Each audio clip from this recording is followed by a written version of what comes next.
UN World Food Programme has warned that deep cuts to global humanitarian funding will leave the agency able to support only a fraction of the 318 million people projected to face severe hunger in 2026.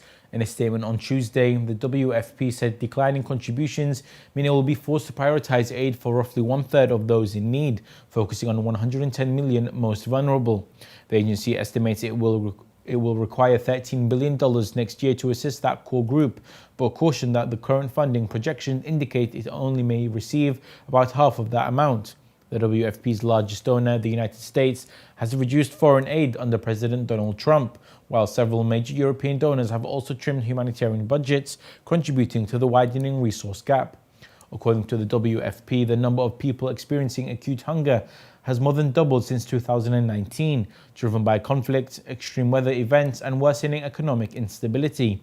UN agencies have formally declared famine conditions in both Gaza and parts of Sudan this year, an outcome WFP Executive Director Cindy McCain described as completely unacceptable in the 21st century.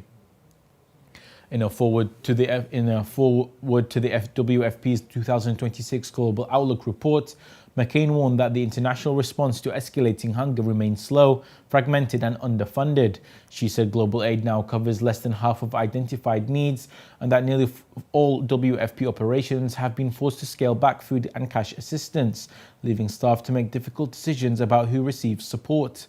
The agency also highlighted the rising risks for humanitarian workers, noting a surge in attacks that reflect a growing disregard for international humanitarian law. Of those projected to face hunger in 2026, an estimated 41 million people will fall into emergency or worse categories. Last week, both the WFP and the UN Food Agency, an organization, identified 16 global hunger hotspots spanning regions from Haiti to South Sudan. In a joint report, the agency said they had received only $10.5 billion of the $29 billion required to meet urgent needs, warning that persistent funding gaps are intensifying already severe conditions.